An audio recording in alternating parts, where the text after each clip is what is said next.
Mi prima celosa me abofeteó en la puerta del juzgado, me estranguló y me puso esposas. Animal asqueroso, vergüenza familiar. Mi padre solo miró. 5 minutos después quedó atónito al verme en la silla del juez. Las esposas se cerraron en mis muñecas con un sonido como si se hubiera cerrado una puerta al pasado. Delilah me apretaba las manos con tanta fuerza que sentía como las esposas metálicas se me clavaban en la piel. Su rostro se retorció de ira y de sus labios salieron salpicaduras de saliva junto con palabras que nunca pensé que escucharía de un ser querido. Asquerosa criatura, la vergüenza de la familia, gritaba mientras me sacudía por los hombros. Sus dedos se clavaban en mi piel a través de la fina blusa. ¿Cómo te atreves? ¿Cómo te atreves a hacernos esto? Intenté empujarla, pero mis manos no me obedecían. El shock me había paralizado. La gente que estaba alrededor se detuvo.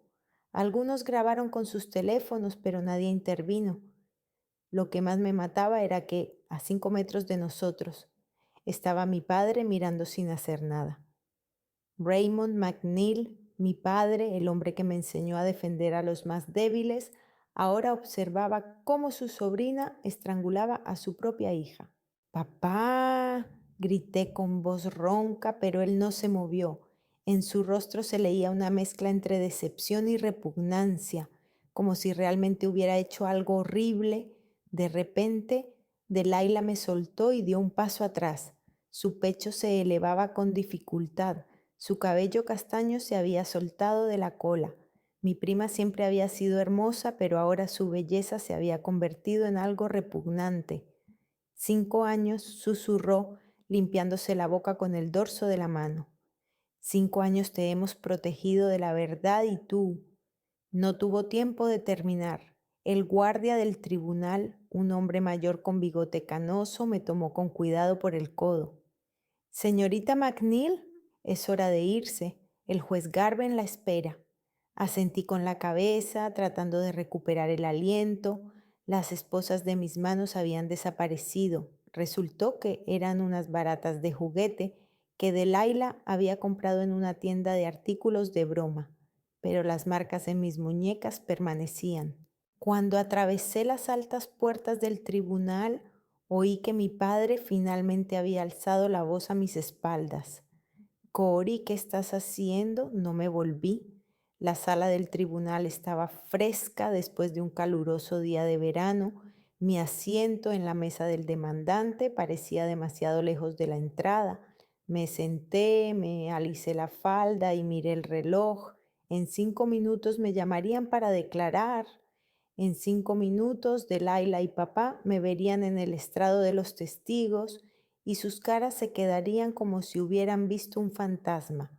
Mientras tanto, me senté y pensé en cómo habíamos llegado a esa situación.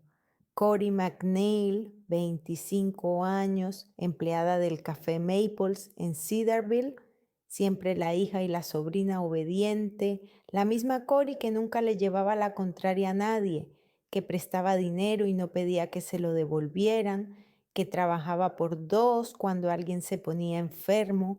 Mi vida siempre ha sido sencilla y predecible. Me levanto a las 5 de la mañana, ducha, café, camino al café. Allí corto verduras, preparo ensaladas, atiendo a los clientes e intento caer bien a todo el mundo. Por la noche vuelvo a casa, a la vieja casa de Oak Street, donde vivo con mi padre desde que mi madre murió de cáncer hace 5 años. Raymond McNeil trabaja como mecánico en la estación de servicio de Charlie. Llega a casa cansado, con las manos manchadas de aceite, se sienta frente al televisor con una cerveza y se queda dormido en el sillón. No hablamos mucho, es un hombre de pocas palabras y desde la muerte de mi madre se ha vuelto aún más taciturno. Delilah siempre ha formado parte de nuestras vidas. Es la hija del hermano de mi padre, 7 años mayor que yo, y desde pequeña se ha comportado como si yo le debiera algo. Cuando mi abuela me regalaba un juguete, Delilah encontraba la manera de romperlo o quitármelo. Cuando sacaba buenas notas en el colegio, ella le decía a todo el mundo que había copiado. Cory es demasiado crédula, le decía a la tía Mary en las reuniones familiares. Se puede manipular como se quiera. Y todos asentían con la cabeza, como si fuera un rasgo cómico de su carácter y no algo sobre lo que valiera la pena reflexionar. Delilah trabajaba como cajera en Foodland y odiaba su trabajo. Odiaba a los clientes que se quejaban de los precios, odiaba al gerente que revisaba su caja, odiaba tener que sonreír, pero lo que más odiaba era que yo pareciera estar contenta con mi vida. ¿Por qué nunca te quejas?, me preguntó el año pasado en Navidad, mientras lavábamos los platos después de la comida familiar. ¿Por qué siempre estás tan contenta? No es natural, no supe qué responder. Me gustaba trabajar en la cafetería, me gustaban los clientes habituales que me conocían por mi nombre, me gustaba preparar la comida.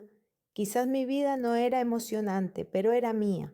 Ahora, sentada en la sala del tribunal, comprendía que Delilah tenía razón. Realmente era demasiado ingenua, demasiado confiada, demasiado buena. Pero todo cambió hace 3 semanas cuando encontré una caja en el armario de mi madre. Mi padre me pidió que ordenara el ático, quería donar algunas cosas a una organización benéfica. Subí allí el sábado por la mañana con una taza de café y dispuesta a recordar. Las cosas de mi madre llevaban allí 5 años y mi padre no se había atrevido a ordenarlas. El ático olía a polvo y a tela vieja.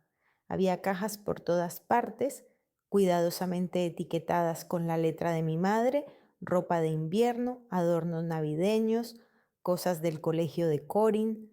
En una esquina encontré una pequeña caja metálica en la que solo ponía documentos.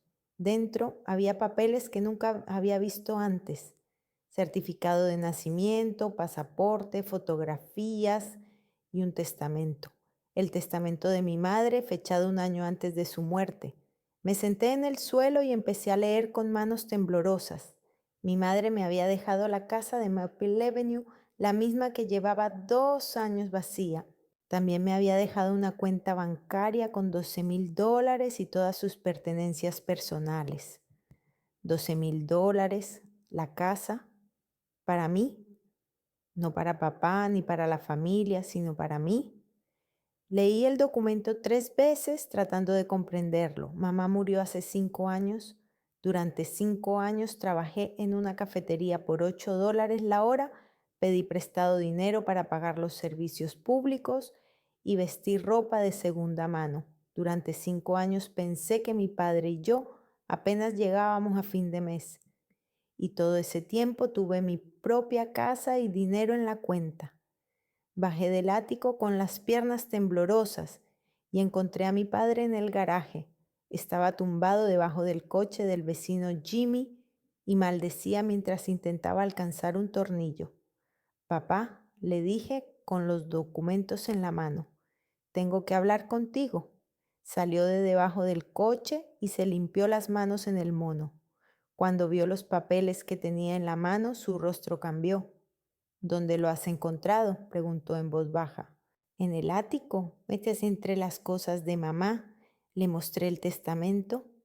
Papá me ha dejado la casa y dinero porque no lo sabía. Se dio la vuelta y empezó hasta a recoger las herramientas. Eras demasiado joven. 20 años no es edad para tal responsabilidad. Ahora tengo 25. ¿Y qué?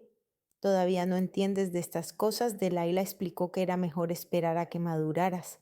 Me quedé paralizada. ¿Delilah? ¿Qué tiene que ver Delilah en esto? Papá dejó la caja de herramientas sobre el banco de trabajo y finalmente me miró. Ella me ayudó a ocuparme de los papeles después del funeral. Dijo que la herencia podría corromperte, que te volverías frívola. Decidimos esperar. ¿Decidimos? Mi voz se elevó. ¿Quiénes son decidimos? En mi herencia. Mamá me lo dejó a mí. Papá hizo un gesto con la mano como si espantara una mosca. No me grites, Cory. Hicimos lo mejor que pudimos. El dinero está en la cuenta, nadie lo ha tocado. Y la casa, bueno, alguien tenía que cuidarla. Delilah iba a veces a ver si todo estaba en orden. Sentí como si el suelo se derrumbara bajo mis pies. ¿Vive allí? No, claro que no.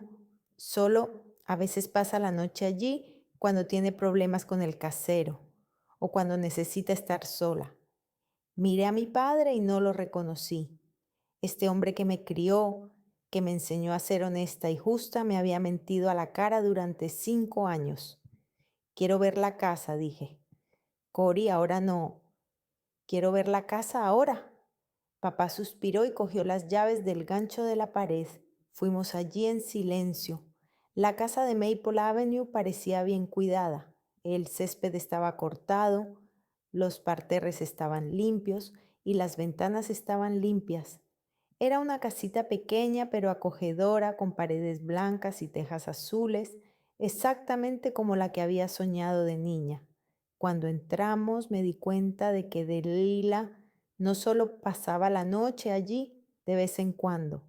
En la nevera había comida suya, en el armario ropa suya, en la mesita de noche revistas suyas. Incluso el cepillo de dientes del baño era suyo. ¿Cuánto tiempo lleva viviendo aquí?, pregunté tratando de mantener la calma. Cory, escucha. ¿Cuánto? Papá bajó la cabeza. 3 años, quizás un poco más. Tenía problemas económicos y la casa estaba vacía. Salí de casa, me senté en el coche y empecé a reírme, al principio en voz baja, luego cada vez más fuerte, hasta que se convirtió en un llanto desconsolado. Mi familia me había estado robando durante 5 años y yo ni siquiera lo sospechaba. Al día siguiente fui a ver a un abogado. El abogado David Sterling no era como me lo imaginaba. En lugar de un traje elegante y corbata, llevaba una camisa azul normal con las mangas remangadas y sobre la mesa había una taza con la inscripción "El mejor padre del mundo". Su oficina estaba en el segundo piso de un edificio antiguo en el centro de Cedarville, encima de la panadería de Rosie, y olía a canela y pan recién horneado. Bien, señorita McNeil, dijo mientras revisaba los documentos que había traído. Cuénteme todo desde el principio. Respiré hondo y comencé a contar sobre el hallazgo en el ático, sobre la conversación con mi padre, sobre la casa donde vivía Delilah. Sterling escuchaba atentamente, tomando notas de vez en cuando en su libreta. ¿Su madre falleció hace 5 años? Sí, de cáncer de pulmón. Estuvo enferma 1 año. ¿Y durante todo ese tiempo no supiste nada del testamento? Negué con la cabeza. Mi padre dijo que mi madre no había dejado nada, que todo el dinero se había gastado en el tratamiento y el funeral. Sterling dejó el bolígrafo y me miró por encima de las gafas. Señorita McNeil, debo preguntarle, ¿está segura de que quiere hacer esto? Los juicios contra familiares siempre son dolorosos. ¿Y qué se supone que debo hacer? ¿Simplemente olvidarlo? Puede intentar resolver el asunto de forma amistosa, hablar con su padre y su prima, explicarles la situación. Recordé la cara de mi padre cuando me habló de los consejos de Delilah. Recordé cómo se justificó en lugar de disculparse. No, dije con firmeza. Quiero ir a juicio. Sterling asintió. Bien, entonces tenemos que reunir todos los documentos, extractos bancarios, documentos de la casa, cualquier carta o registro relacionado con la herencia. ¿Tienes acceso a la cuenta bancaria? No lo sé, ni siquiera sabía que existía. Lo averiguaremos. Ahora cuéntame más sobre tu prima. ¿Cuánto tiempo lleva viviendo en la casa? Le conté todo lo que sabía sobre Delilah. Como siempre se entrometía en nuestras vidas, cómo le daba consejos a papá, cómo él la escuchaba. Sterling tomaba notas y a veces aclaraba algunos detalles. ¿Pagaba los servicios públicos? No lo sé, pero el césped estaba cortado y la casa parecía bien cuidada. Eso está bien. Significa que de hecho estaba utilizando su propiedad. ¿Y su padre lo sabía? Claro que lo sabía. Él le dio las llaves. Sterling levantó una ceja. Interesante. Resulta que su padre autorizó a un tercero a utilizar su propiedad sin su conocimiento. Cuando salí del despacho del abogado, llevaba en el bolsillo el contrato de servicios jurídicos y la lista de documentos que debía reunir. Sentía una extraña mezcla de miedo y determinación. Por primera vez en mi vida estaba haciendo algo que realmente importaba. No me apresuré a volver a casa. En lugar de eso, fui al banco donde mi madre había trabajado los últimos años de su vida. La directora, la señora Jenkins, nos recordaba a las dos. Cory, querida, ¿cómo estás? Hace mucho que no te veo. Señora Jenkins, necesito ayuda.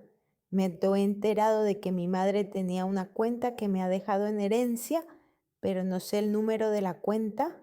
El rostro de la señora Jenkins cambió. Ay, querida, siéntate. Me llevó a su despacho y cerró la puerta. Cory, la cuenta de tu madre. Alguien tiene acceso a ella. Tu padre ha venido aquí varias veces. Mi corazón dio un vuelco. ¿Qué quiere decir? Bueno, vino con unos documentos en los que ponía que era el tutor de la cuenta. Dijo que aún eras menor de edad, que estabas en la universidad y que no podías disponer del dinero. Pero tengo 25 años. La señora Jenkins parecía incómoda. Querida, la última vez que estuvo aquí fue hace un mes. Sacó $2,000. Sentí que la habitación daba vueltas a mi alrededor. ¿Cuánto dinero queda en la cuenta? Miró el ordenador. $8,342. 12 menos 8. Casi $4,000. 4,000 de mi dinero. ¿Puedo obtener los extractos de los últimos 5 años? Por supuesto, pero para ello tendrás que demostrar que eres la verdadera titular de la cuenta. Trae el testamento y los documentos de defunción de tu madre. Me fui a casa con las mejillas ardiendo. Papá estaba sentado en la cocina tomando café y leyendo el periódico. Una imagen habitual que había visto miles de veces, pero ahora todo parecía diferente. Papá, le dije sentándome frente a él, ¿cuánto dinero sacaste de la cuenta de mamá? No levantó la vista del periódico. No sé de qué hablas. He estado en el banco, la señora Jenkins me lo ha contado todo. Papá dobló lentamente el periódico y me miró. Ese dinero era para mantener la casa, para pagar los impuestos, los servicios públicos, las reparaciones. ¿Crees que todo eso es gratis? Pero nunca me dijiste nada. Te llevaste casi $4,000 sin mi conocimiento. Cory, deja de dramatizar. Soy tu padre y tengo derecho a tomar decisiones que afectan a tu futuro. Lo miré y no podía creer lo que estaba oyendo. Tengo 25 años, tengo derecho a saber cómo se gasta mi dinero.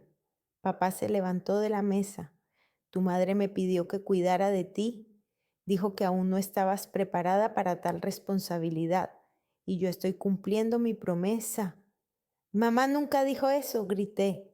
Ella me dejó ese dinero a mí, no a ti. Como sabes lo que dijo y lo que no.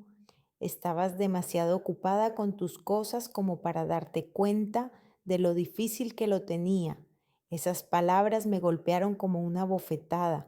Mamá estuvo enferma durante mucho tiempo y yo intenté ayudarla, pero a veces solo quería ser una chica normal de 20 años. No es justo, susurré. La vida no es justa, Cory, es hora de madurar.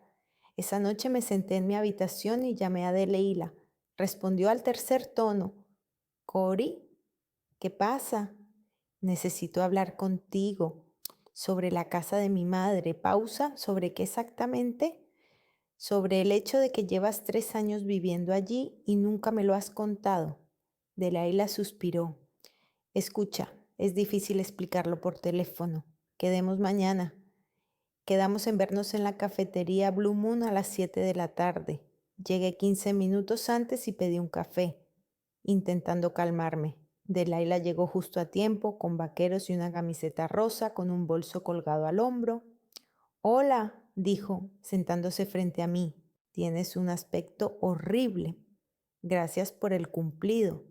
Pidió un café con leche y me miró. Así que te enteraste de lo de la casa. Me enteré de muchas cosas. De la casa, del dinero, de que convenciste a papá de que era demasiado irresponsable para mi propia herencia. Delilah se recostó en la silla. Cory, no entiendes la situación. Después de la muerte de mamá, el tío Ray estaba en un estado terrible. No podía pensar con claridad, tomar decisiones. ¿Y tú entonces eras solo una niña? Tenía 20 años. 20 años y vivías en una nube rosa. Solo pensabas en chicos y fiestas. ¿Te acuerdas de ese tal Tyler con el que salías? Te estafó $500. Sí, me acordaba de Tyler. Me pidió dinero para arreglar el coche y al día siguiente desapareció. Pero eso fue solo una vez y yo estaba enamorada. Eso no justifica lo que hicisteis. Te estábamos protegiendo. ¿Crees que era fácil ver cómo el tío Ray apenas se mantenía en pie? Alguien tenía que asumir la responsabilidad. ¿Y quién te dio ese derecho? Delilah se inclinó sobre la mesa. Escucha, Cory. Sé que ahora estás enfadada, pero intenta pensar con racionalidad. Durante estos 5 años has estado protegida de todos los problemas. Trabajabas tranquilamente en la cafetería, sin preocuparte por los impuestos, las reparaciones o los servicios públicos. Y ahora, cuando todo está en orden, ¿de repente quieres llevártelo todo? Quiero llevarme lo que me pertenece. ¿Y qué vas a hacer con eso? ¿Te mudarás a la casa? ¿Dejarás el trabajo? ¿Gastarás todo el dinero en un año y volverás a pedirle ayuda a papá? Sus palabras dolían porque tenían algo de verdad. Realmente no sabía qué iba a hacer con la casa. No sabía si estaba preparada para tal responsabilidad. No es asunto tuyo, le dije en voz baja. Cory, sé sensata. Podemos resolverlo todo de forma pacífica. Tú recibirás tu dinero y yo buscaré otra vivienda. Pero no destruyas la familia por unos papeles. La miré y de repente lo comprendí. Delilah no se arrepentía, no creía haber hecho nada malo, solo quería que me calmara y no creara problemas. Es demasiado tarde, dije, levantándome de la mesa. Ya he presentado la demanda. Delilah se puso pálida. ¿Qué has dicho? Has oído bien. Nos vemos en el tribunal. Salí del café dejándola sentada con la boca abierta. Me temblaban las manos, me latía fuerte el corazón, pero sentía algo nuevo, fuerza, determinación. Por primera vez en mi vida luchaba por mí misma. La primera vista judicial estaba fijada para el 23 de julio. Me desperté a las 5 de la mañana, aunque el despertador no sonaría hasta las 7. El sueño se había esfumado. Me quedé tumbada mirando al techo, dándole vueltas a todo lo que podía salir mal. En las 2 semanas que pasaron desde la conversación con Delilah en la cafetería, mi vida se convirtió en un auténtico infierno. Primero llamó mi tío Bruce, el hermano de mi padre y el padre de Delilah. Cory, hija, ¿qué estás haciendo? Dijo en lugar de saludarme. Delilah me ha contado lo del juicio. ¿Has perdido la cabeza? Tío Bruce, solo quiero recuperar lo que me pertenece. ¿Te pertenece? Tu madre apenas tuvo tiempo de firmar ese testamento antes de morir. Estaba bajo los efectos de los analgésicos, no sabía lo que hacía. Era mentira, y los dos lo sabíamos. El testamento se redactó un año antes de la muerte de mamá, cuando aún se encontraba bien. Tío, mamá estaba en pleno uso de sus facultades mentales cuando redactó el testamento. Escucha, niña, no quiero verme envuelto en esta situación, pero piensa en la familia, todos nos queremos, ¿por qué arruinarlo por dinero? Después de mi tío Bruce, llamó mi tía Mary, luego mi primo Robert de Colorado e incluso mi abuela desde la residencia de ancianos.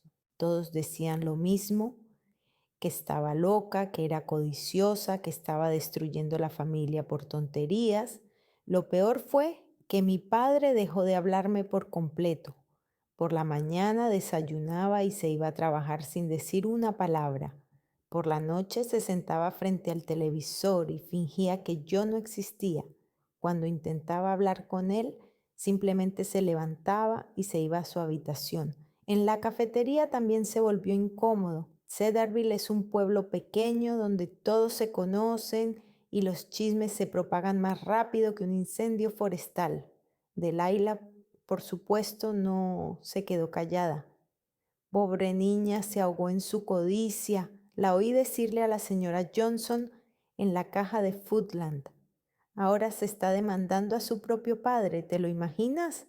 El tío Ray le dedicó toda su alma después de la muerte de su madre y ella, la señora Johnson, era una de mis clientas habituales en la cafetería. Al día siguiente vino a comer y me miró como si le hubiera robado dinero de la cartera. Cori, querida, me dijo cuando le llevé la ensalada, ¿no crees que deberías hacer las paces con tu familia? Los chismosos dicen que tú... No quiero hablar de eso, la interrumpí y me fui a la cocina. Mi jefe, Lenny, me llamó a su oficina al final de la semana. Escucha, Cori, eres una buena trabajadora, pero esta situación con el juicio, los clientes se quejan. Dicen que les resulta incómodo verte después de todo lo que han oído. Lenny, es un asunto personal. No lo discuto en el trabajo. Lo sé, cariño, lo sé, pero puedes tomarte unos días libres hasta que todo se calme.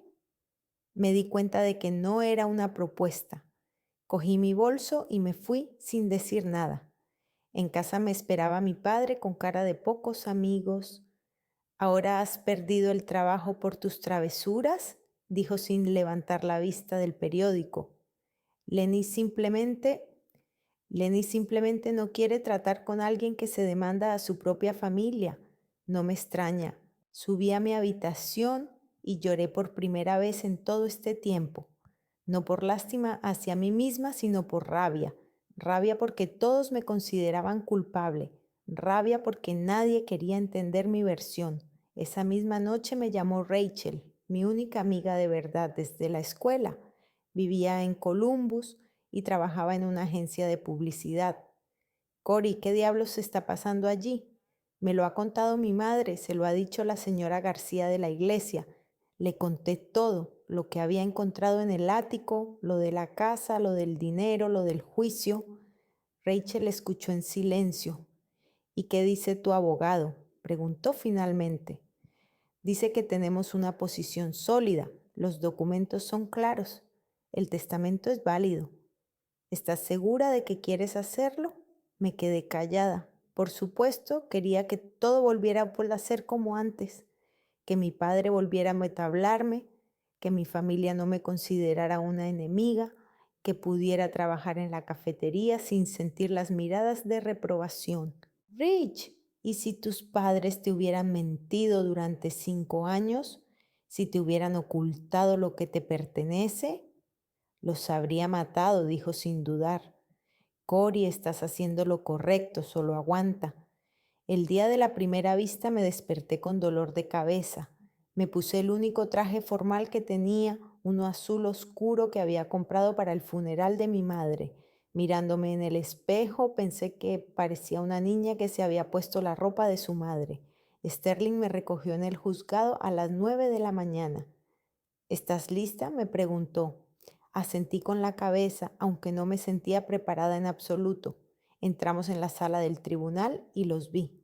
Papá estaba sentado en la mesa del acusado junto a su abogado, un hombre corpulento con barba pelirroja. A su lado estaba sentada Delilah con un vestido negro que la hacía parecer una viuda. Me miró con tal odio que retrocedí un paso sin querer. El juez Garben era un hombre mayor, con el pelo canoso y ojos bondadosos. Escuchó atentamente el caso, revisó los documentos y fijó la siguiente vista para el viernes de agosto para escuchar a los testigos. ¿Eso es todo?, le pregunté a Sterling cuando salimos de la sala. Por ahora sí. La próxima vez empezaremos a llamar a los testigos. Papá y Delilah salieron del tribunal detrás de nosotros. Intenté no mirar en su dirección, pero oí a Delilah decirle al abogado: siempre ha sido rara, incluso de niña. La tía Susan se preocupaba por cómo iba a crecer. Mi madre se preocupaba por cómo iba a crecer. ¿Era otra mentira o...? Me giré y miré a Delilah. Ella sonrió al ver la expresión de mi rostro. ¿Qué has dicho?, le pregunté. Nada que no supieras ya, respondió con voz dulce. Mi padre la tomó del brazo. Vamos, Del, no vale la pena hablar con ella. Se marcharon dejándome en las escaleras del juzgado con las mejillas en llamas. Las 2 semanas siguientes se hicieron eternas. Me quedé en casa, leyendo libros, limpiando y tratando de no volverme loca por la soledad. Sterling llamaba cada pocos días para informar sobre el progreso del caso. Hemos recibido los extractos bancarios, dijo durante una de las llamadas. Es interesante. Tu padre no solo sacaba dinero para pagar los impuestos y los servicios públicos. Hay cheques de la tienda de comestibles, la gasolinera e incluso un restaurante. ¿Qué significa eso? Significa que utilizaba su dinero para gastos personales. Eso refuerza nuestra posición. Sentí una mezcla de alivio y tristeza. Alivio porque se confirmaba documentalmente que yo tenía razón. Tristeza porque mi propio padre realmente me estaba robando. Unos días más tarde, Sterling me llamó a su oficina. Tengo información interesante para usted, dijo, colocando una carpeta sobre la mesa. Hemos encontrado un testigo. ¿Recuerda a la señora Jenkins del banco? Resulta que lleva todos estos años registrando todas las visitas de su padre y no solo las retiradas de dinero. Abrió la carpeta y me mostró varias hojas. Mire, su padre no iba solo al banco. Delilah lo acompañaba al menos en la mitad de las ocasiones. A veces incluso firmaba los documentos. ¿Cómo es posible? Ella no tenía derecho. Aquí viene lo interesante. Resulta que hace 3 años su padre le otorgó un poder para gestionar la cuenta formalmente como persona que le ayudaba a cuidar de usted. Sentí que la habitación daba vueltas a mi alrededor.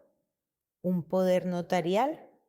Sí, eso significa que Delilah tenía derecho legal a disponer de su dinero, por supuesto, siempre y cuando realmente necesitara tutela, pero yo ya tenía 22 años. Exacto. Y podemos demostrar que usted era plenamente capaz.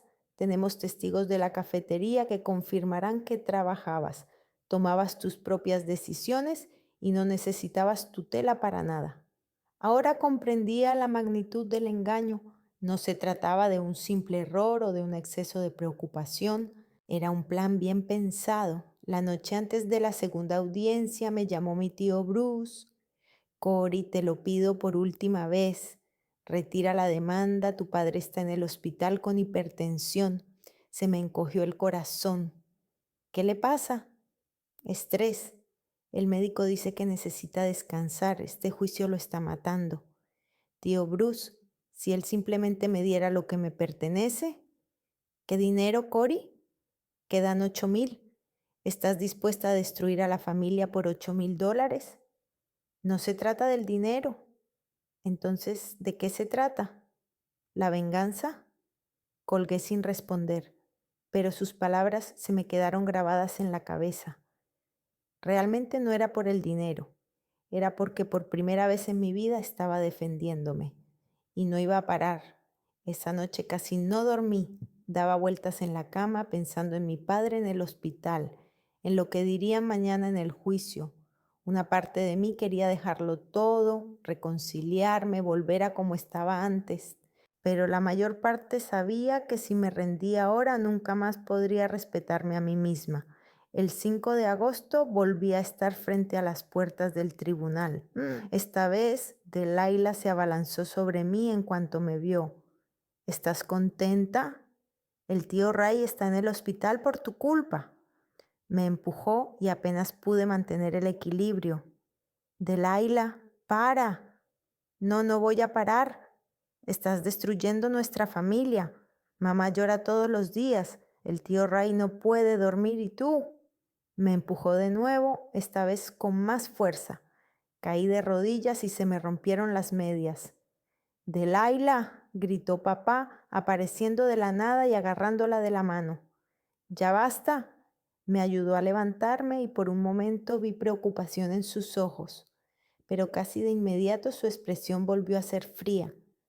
Lo siento, murmuró. Solo está preocupada.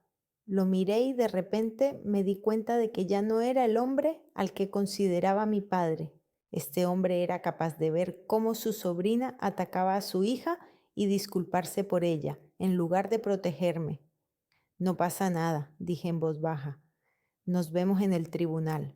Me dirigí a la entrada sin volverme. Detrás de mí oía de Leila gritar algo, pero no distinguí las palabras. 5 minutos después estaba sentada en la silla de los testigos y prestando juramento de decir la verdad, toda la verdad y nada más que la verdad. Y en la mesa de los acusados estaban sentados mi padre y Delilah con caras como si hubieran visto un fantasma. El juez Garvin dictó sentencia el 28 de agosto a las 2 de la tarde. Estaba sentada junto a Sterling y apretaba las manos con tanta fuerza que las uñas se me clavaban en las palmas. En la mesa de la defensa, papá miraba al suelo, mientras que Delilah no apartaba los ojos de mí, como si intentara quemarme con la fuerza de su mirada. Tras examinar todas las pruebas presentadas, dijo el juez, quitándose las gafas y limpiándolas, el tribunal llega a la conclusión de que el testamento de Susan McNeil es un documento válido redactado por una persona en pleno uso de sus facultades mentales y con total lucidez. Mi corazón latía tan fuerte que parecía que toda la sala lo oía. Además, el tribunal ha determinado que los demandados han impedido a la demandante ejercer sus derechos legítimos sobre la herencia durante 5 años y que han utilizado los fondos de la cuenta de la heredera sin su conocimiento ni consentimiento. Delilah se volvió bruscamente hacia su abogado y le susurró algo al oído. El abogado negó con la cabeza. El tribunal dictamina devolver a la demandante Cory McNeil el control total sobre la propiedad situada en el número 43 de Maple Avenue, así como indemnizarla con la suma de $3,800 retirados ilegalmente de su cuenta. Sterling me tocó la mano con delicadeza. Enhorabuena, susurró. Hemos ganado. Pero yo no sentía alegría. Miré a mi padre, que seguía sin levantar la cabeza, y pensé en lo que me había costado todo aquello. Cuando salíamos de la sala del tribunal, Delilah me alcanzó en la puerta. ¿Crees que esto es el final?, susurró. ¿Crees que ahora todo irá bien? Delilah, déjala en paz, dijo papá con voz cansada. No, ella debe saberlo. Delilah se volvió hacia mí y en sus ojos ardía el fuego. Te quedaste sola, Cory, completamente sola. Éramos tu familia y tú nos traicionaste. No traicioné a nadie. Solo recuperé lo que me pertenecía. Delilah se rió, pero era una risa desagradable. ¿Te pertenecía? ¿Sabes lo que tu madre dijo sobre ti antes de morir? ¿Quieres saber la verdad? Papá levantó la cabeza bruscamente. Delilah, no lo hagas. ¿Por qué? A ella le encanta la verdad. Delilah se inclinó hacia mí. Tu madre le dijo a la tía Mary que temía por ti.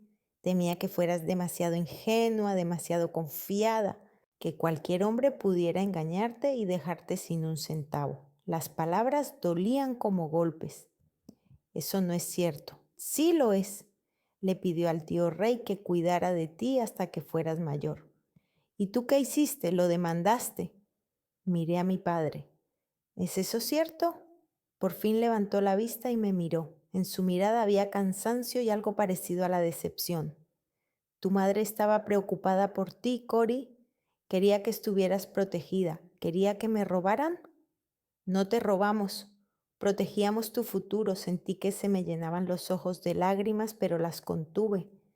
¿Y dónde estabais cuando perdí el trabajo? Cuando toda la ciudad me miraba como a una paria. ¿Quién me protegía entonces? Papá se dio la vuelta. Vámonos, delegación. Aquí ya no hay nada que hacer. Se marcharon dejándome sola en las escaleras del juzgado con un sentimiento de vacío en mi interior.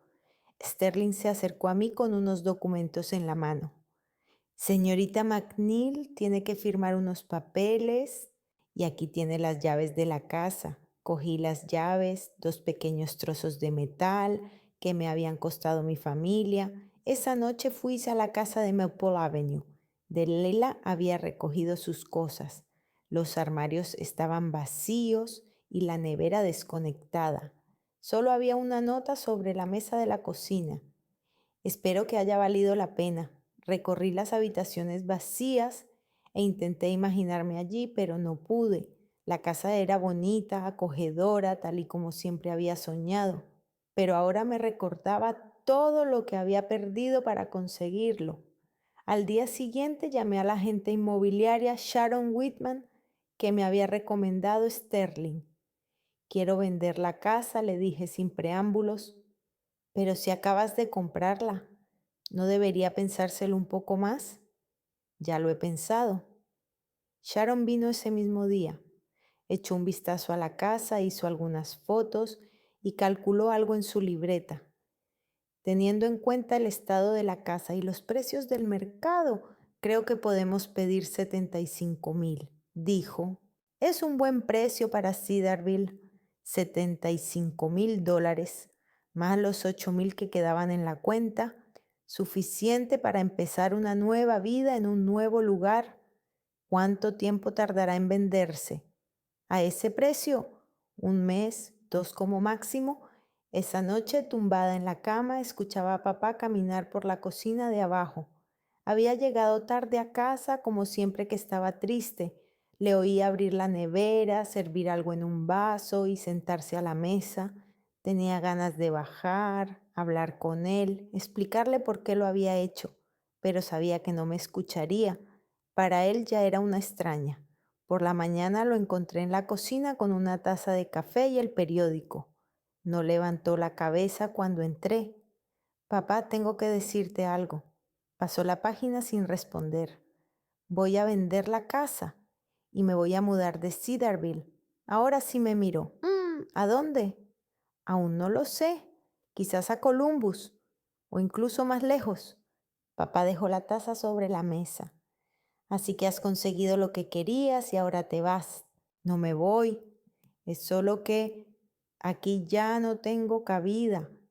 Este es tu hogar, Cory. No, mi hogar es donde me quieren y me respetan, no donde me han engañado durante 5 años. Papá se levantó de la mesa y se acercó a la ventana. Detrás de él se veía el jardín que mamá había cuidado con tanto cariño. Tu madre no quería que esto sucediera, dijo en voz baja. Mamá está muerta, papá, y tú no puedes hablar por ella.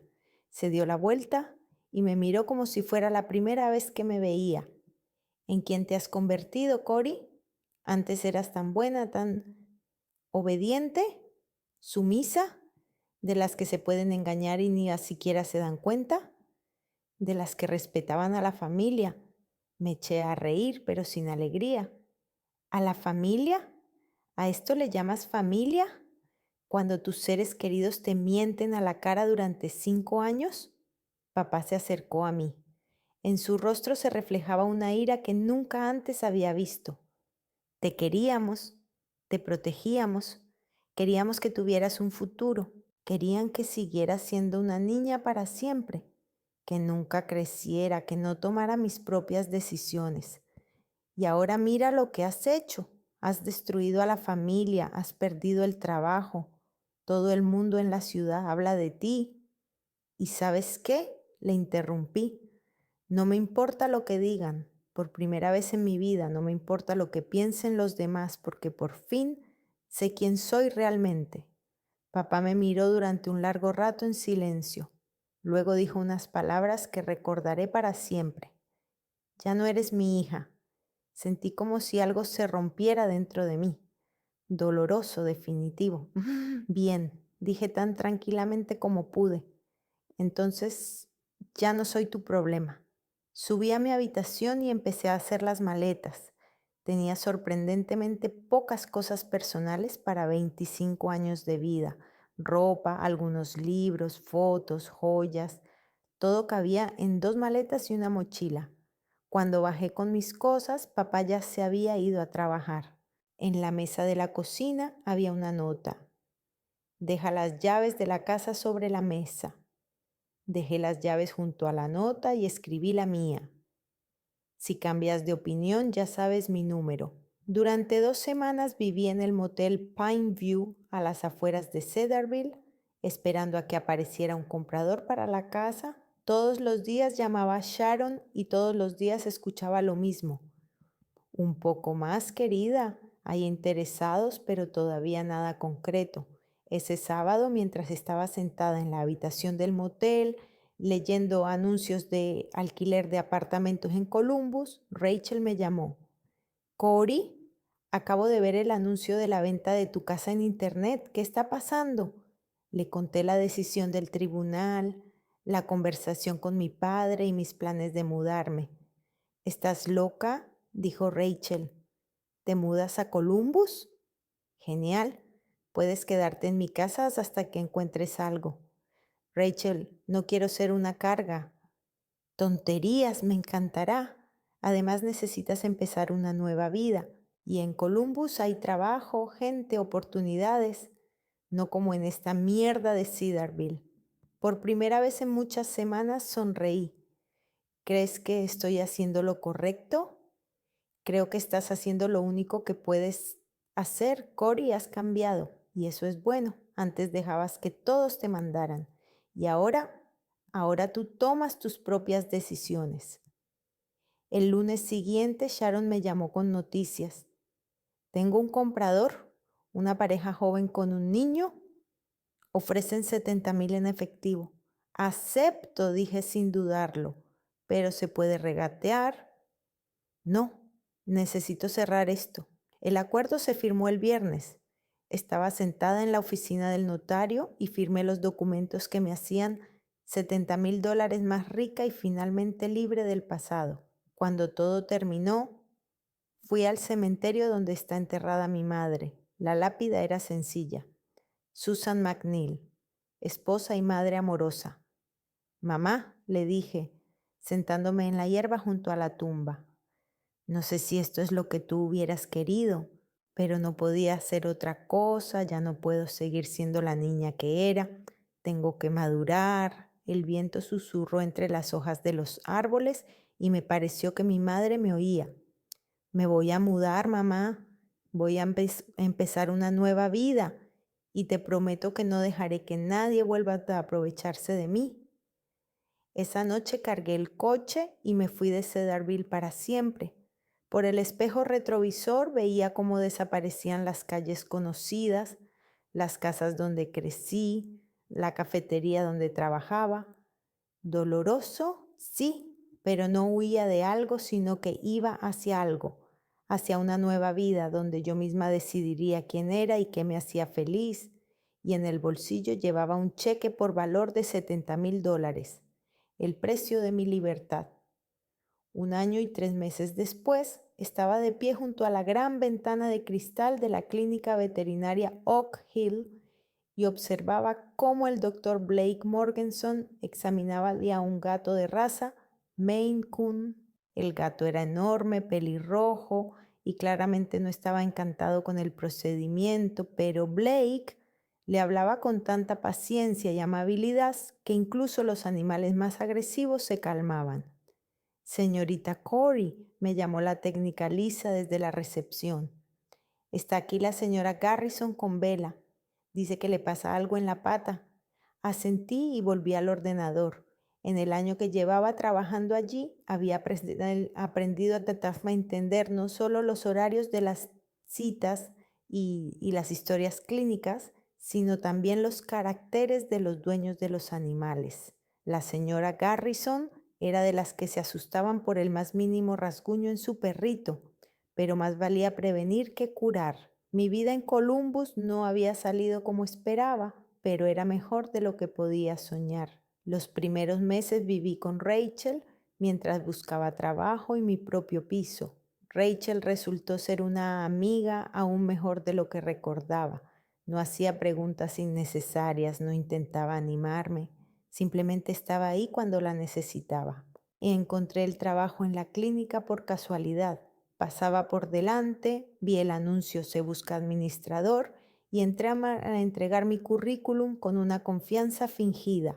La doctora Sarah Lynch, propietaria de la clínica, era una mujer de unos 50 años con el pelo canoso y unos penetrantes ojos verdes. ¿Tienes experiencia con animales?, me preguntó mientras revisaba mi currículum. No mucha, pero aprendo rápido y me encantan los animales. ¿Y con las personas? Algunos propietarios pueden ser complicados. Pensé en todos los clientes caprichosos de la cafetería en Delilah en el último año de mi vida. También sé tratar con personas, dije con confianza. La doctora Lynch me contrató a prueba y resulté ser bastante competente. Resulta que los años de trabajo en la cafetería realmente me habían enseñado algo, cómo comunicarme con diferentes personas, cómo mantener la calma en situaciones estresantes, cómo ser eficaz incluso bajo presión. 3 meses después, alquilé un pequeño apartamento de una habitación en el tercer piso de un viejo edificio de ladrillo. Era mi propio espacio, nadie podía entrar sin permiso, nadie dictaba las reglas, nadie me ocultaba la verdad. Compré los muebles poco a poco, una cosa al mes, y cada compra me daba la sensación de que realmente vivía allí y no solo pasaba la noche. Lo que más me sorprendió fue lo mucho que había cambiado. Rachel fue una de las primeras en darse cuenta. «Te has vuelto más firme», dijo una noche mientras estábamos en su apartamento tomando vino y viendo una vieja película. «Antes siempre estabas de acuerdo con todo y ahora puedes decir no». Tenía razón.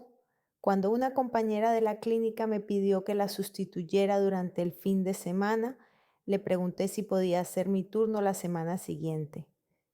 Cuando el vecino de arriba empezó a poner música alta después de las 11, subí y le pedí que bajara el volumen.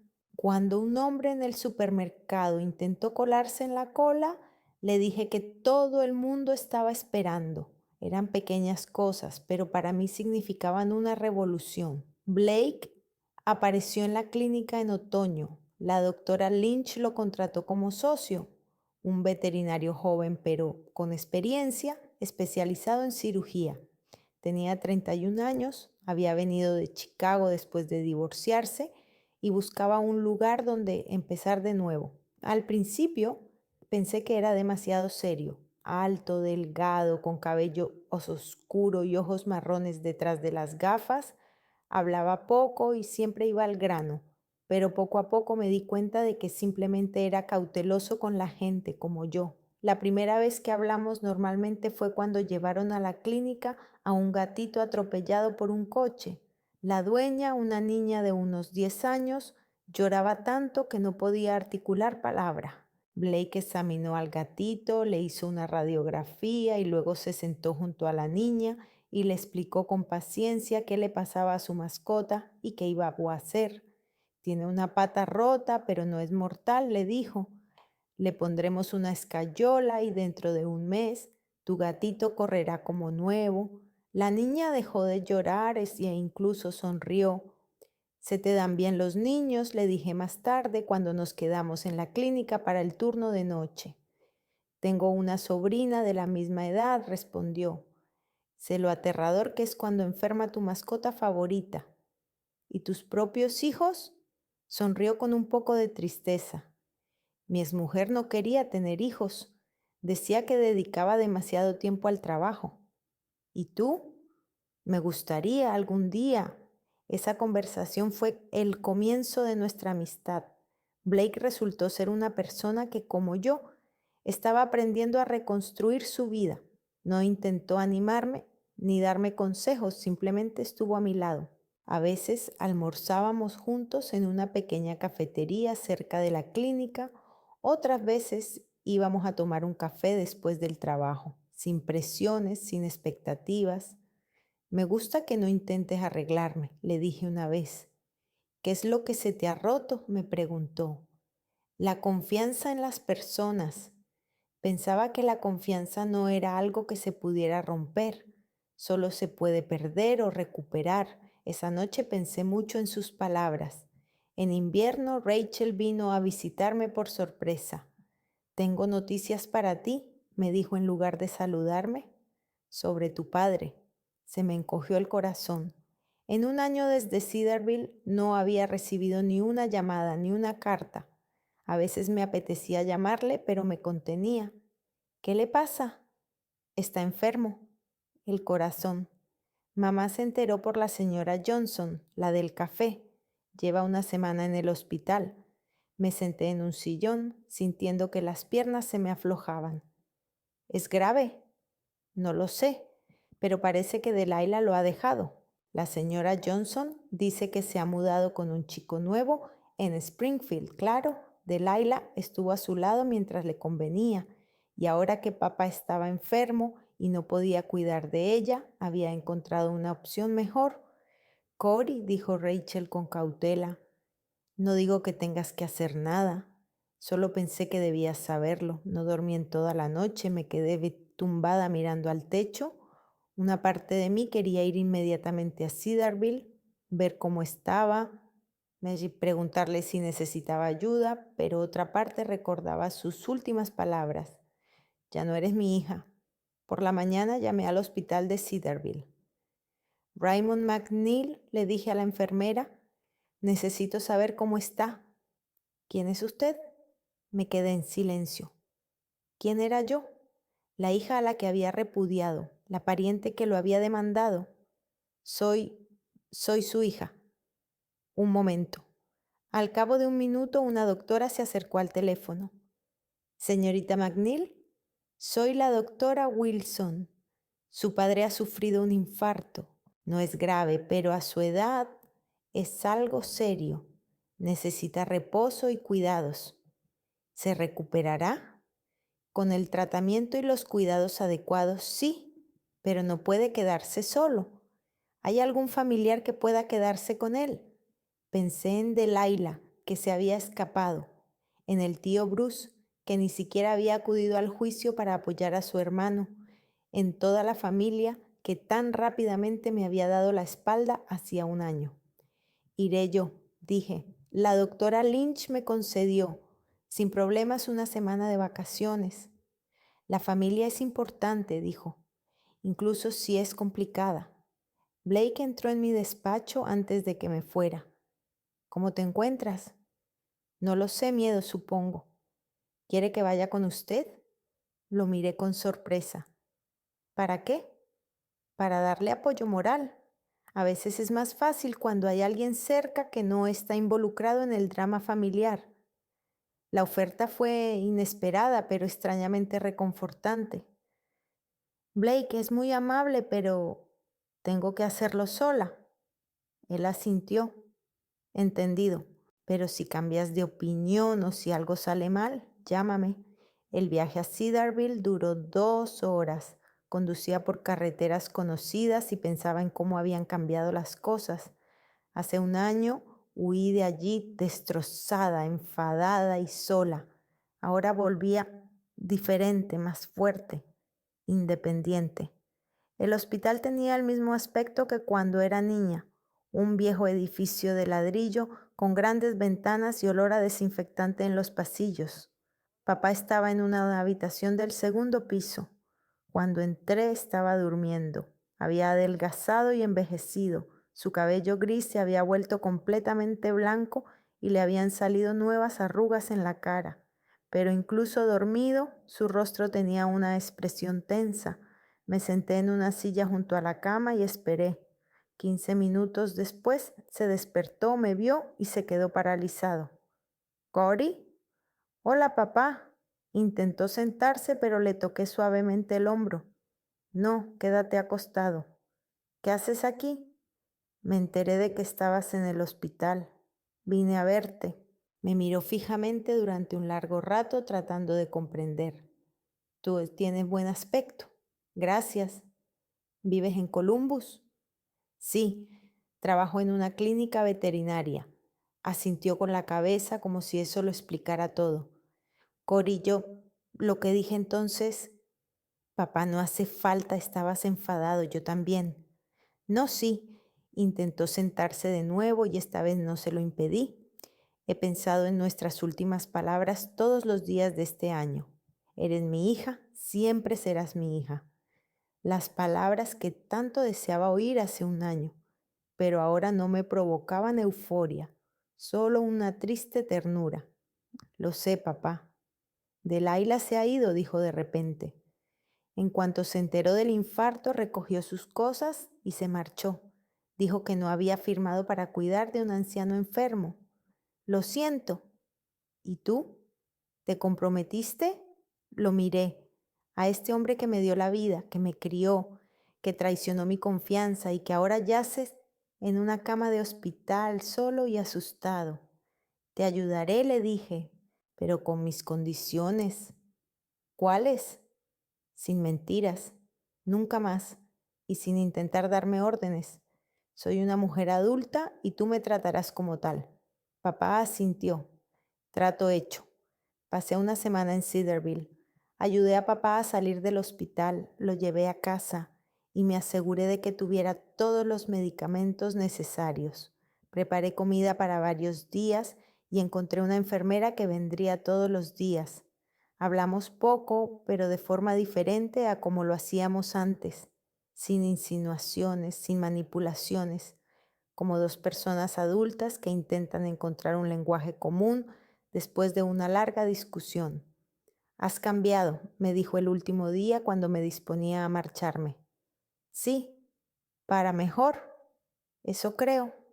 Cory, ¿puedo llamarte de vez en cuando?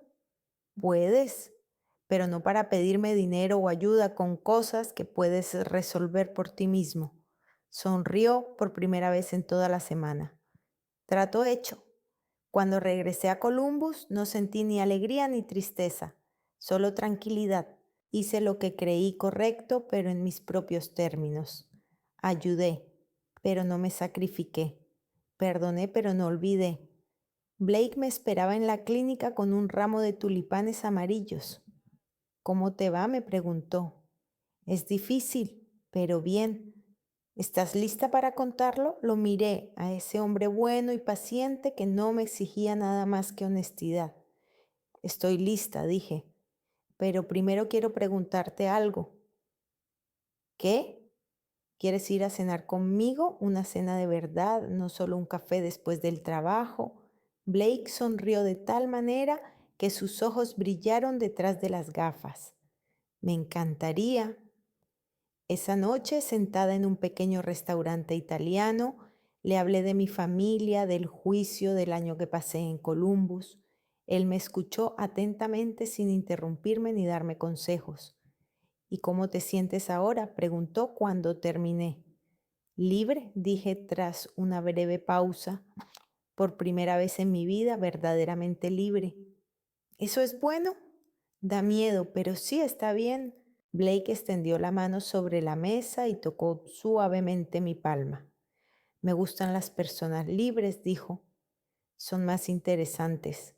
No retiré la mano. Al contrario, entrelacé mis dedos con los suyos. Y a mí me gustan las personas pacientes, respondí. Con ellas es más seguro. Hace un año perdí a mi familia, mi casa, mi trabajo, mis ilusiones, pero me encontré a mí misma. Y ahora sentada en ese restaurante, con un hombre que me miraba con respeto y ternura, comprendí que a veces hay que perderlo todo para encontrar lo que realmente importa. Mi vida ya no era perfecta. Mi padre me llamaba una vez a la semana. A veces hablábamos del tiempo, a veces del trabajo, pero nunca del pasado. La mitad de mis parientes todavía me consideraban una traidora.